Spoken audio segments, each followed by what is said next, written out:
지금 보고 계신 아파트는 성북구 삼선동의 삼선 현대 힐스테이트 아파트입니다. 지도상으로는 6호선 창신역 역세권처럼 보이지만 언덕이 엄청난 이곳 아파트 22평은 21년 하반기 8억 5천만 원에 연달아 거래가 나왔었지만 지난달에는 6억에 거래되며 2억 넘게 하락하였습니다. 직거래를 빼고 보더라도 6억 4천만 원으로 20%가 넘는 하락입니다. 집값이 계속 오르려면 호재가 있어야 합니다. 땅의 가치가 가만히 있는데 가격이 저절로 오르지는 않습니다. 이곳 창신동과 숭인동 일대는 2010년대 창신, 숭인 뉴타운으로 지정되었으나 부동산 하락과 소규모 봉제 공장 보전 여론으로 재개발이 무산되었으며 작년 들어서는 다시 신속통합기획지역으로 선정되었으나 그 호재의 실효성에 의문이 생기며 가격이 하방 압력을 받고 있습니다. 이곳 창신동 일대는 넓게 보면 종로구 동쪽에 위치한 곳으로 지금 보고 계신 6호선 창신역을 기준으로 서쪽은 창신동, 동쪽은 숭인동입니다. 숭인동에서 창신동으로 갈수록 언덕이며 사실 언덕보다는 절벽 수준의 경사에 가깝습니다. 실제 이곳에는 절벽마을이라고 불리는 곳이 있을 정도입니다. 해화동 통해서 낙산공원 성벽길 나들이 가보신 분들이라면 그 경사와 산 꼭대기에서 보는 경치를 기억하실 텐데요. 그 낙산 자락이 퍼져 있는 곳이 이곳입니다.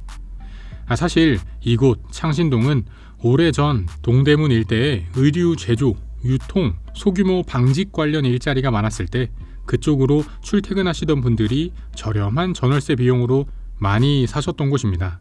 개발이 제대로 이루어지지 않은 상당한 낙후 지역이었으며 언덕 지역에 오래된 다세대 주택이 밀집된 곳입니다.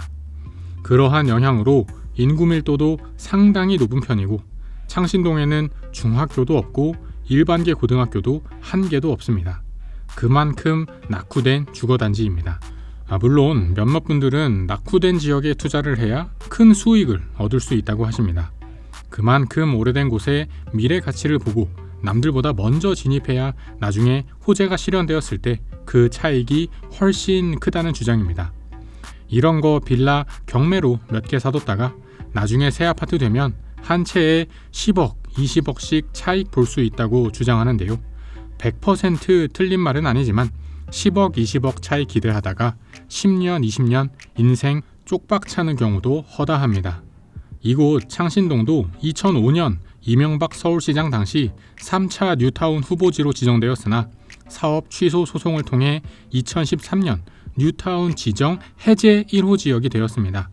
뉴타운부터 시작해서 공공재개발, 신속통합기획, 도시재생사업 등 이슈란 이슈는 다 끌어모았었지만 처음 뉴타운 언급부터 지금까지 20년이 되어가는 기간 동안 진척이라고는 전혀 없습니다.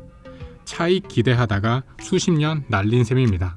외부인이 볼 때는 같은 낙후 지역처럼 보이겠지만 그것도 지역 나름입니다. 외지인 눈에는 주차장도 없고 언덕은 걷기도 힘들고 이런 곳에 어떻게 사나 싶을 수도 있습니다. 그러니 재개발되는 것은 시간 문제겠구나 하고 생각하십니다. 그러나 창신동과 같은 지역은 전체 영상 중 처음에 말씀드렸듯 동대문 일자리와의 연관성 그리고 예전보다는 많이 줄었지만 그래도 소규모로 의류 관련 일자리가 남아있기 때문에 이곳에 사시는 분들 입장에서는 재개발에 반대할 수밖에 없습니다. 현지인 입장에서는 재개발이 이슈가 되어봐야 추가 분담금 내기도 어렵고 아파트 된다고 해봐야 내가 살 수 있는 아파트도 아니기 때문입니다. 제가 재개발, 재건축의 정치적 정당성을 말씀드리려는 것은 아닙니다. 그러나 요즘 유행인 수억 원 들여서 재개발, 재건축, 영끌 투자를 할 때에는 지역의 경제 구조까지 알아야 한다는 이야기를 드리고 싶습니다. 남들 이야기에 휘둘리고 시간 낭비할 바에는 그냥 적금이나 열심히 하는 게 나을 수도 있습니다. 잘못된 정보로 막심한 손해를 보는 것은 재개발 투자뿐만이 아닙니다. 상대적으로 안전하다는 아파트 투자에서도 실거래가 조작 의혹 건수가 날로 늘어가고 있습니다. 올해까지 7월 말 기준 수도권에서 계약된 아파트 중 40%가 아직 미등기 상태라고 합니다. 서울 아파트는 전체 거래건 중 무려 46%, 절반 가까이가 등기가 나지 않은 상태입니다. 등기가 나지 않았다는 것은 계약금 내고 계약서만 써두고 잔금은 내지 않은 상태라는 것입니다. 부동산에 조금이라도 관심이 있으신 분들은 이러한 실거래가 조작에 대해 들어보셨을 것입니다. 계약서 쓰고 얼마간 계약금 주고받고 실거래가를 최고점에 찍어둔 후 다른 사람들이 최고 실거래가 보고 높은 가격에 집 사서 들어오면 나는 계약 취소하고 계약금 다시 돌려받고 아무 일도 없던 것처럼 돌아가는 것입니다. 부동산 잔금은 원래 2-3개월 뒤에 한다고 해도 계약 후 4개월이 넘도록 등기가 안 된 거래는 실거래가 조작 의혹을 받을 수밖에 없습니다. 물론 여기까지 들으시고 한 가지 반박을 하실 수 있습니다. 부동산 계약 한 번도 안 해봤나? 누가 계약금 내고 바로 잔금 치르냐?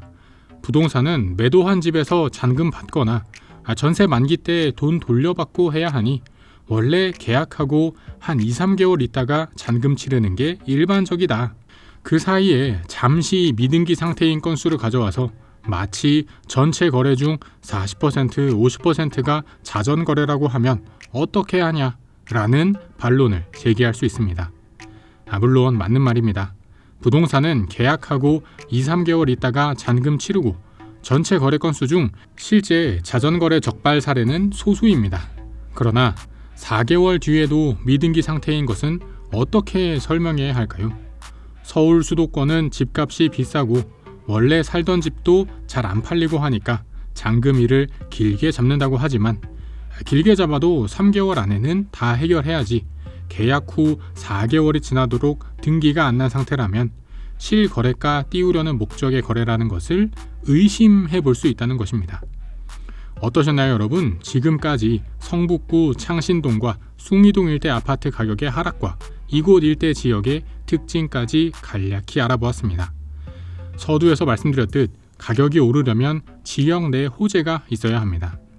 호재의 현실화를 떠나서 최소한 소문이라도 있어야 하는데 이곳 일대는 20년째 이렇다 저렇다 말만 많을 뿐 실제 진행된 재개발은 소수일 뿐이며 오히려 괜한 투자로 10수년째 고생만 하고 계신 분들을 양산하고 있는 곳입니다. 재개발, 재건축 투자는 지난 2-3년 전부터 본격적으로 유행하기 시작하였습니다. 아파트는 가격이 이미 너무 올라버린 상태에서 때마침 저금리가 찾아오니 낮은 비용에 긴 시간을 두고 차익을 볼 수 있다는 이러한 재정비 사업에 수요가 몰린 것입니다. 이창용 한은 총재가 이런 말을 하였습니다. 지난 10년간 금리가 굉장히 낮았고 젊은 분들이 인플레이션을 경험하지 못했기 때문에 다시 또 그런 낮은 금리로 갈 것이라는 예상에 집을 사셨다면 상당히 조심하셔야 한다 라고 지난 8월 한국은행이 통화정책 방향 기자간담회에서 최근 다시 늘어나고 있는 부동산 추격 매수세에 대한 경고를 보냈습니다. 이창용 한국은행 총재, 서울대 경제학과, 하버드 경제학 박사, 국제통화기금 IMF 아시아 태평양 국장, 그리고 한국은행 총재를 역임하고 있는 사람의 경고 메시지가 맞을까요? 아니면 다른 몇몇 자칭 전문가들의 말이 맞을까요? 물론 경제에 대해 누군가 완벽히 예측한다는 것은 불가능합니다. 그러나 최소한 돌다리 건널 때 건너더라도 두들겨보고 건너자는 말씀입니다. 제가 매 영상의 말미에 말씀드리듯 내 집 마련 절대로 하면 안 된다. 부동산으로 돈 벌 생각하지 말아라 라고 말씀드리려고 하는 것은 아닙니다. 조정된 가격에 무리 없는 대출과 5년, 10년 거주하는 실거주 수요라면 지금도 부동산 공부 충분히 해볼 수 있습니다. 그러나 공부를 통한 의사결정이 아닌 뜬 소문에 휘둘리는 의사결정은 항상 조심해야 한다고 말씀드리고 싶습니다. 긴 영상 시청해주셔서 감사드립니다. 영상이 마음에 드셨다면 채널 구독과 영상 좋아요까지 부탁드립니다. 그럼 저는 다음에 또 새로운 부동산 이야기로 찾아뵙겠습니다. 감사합니다.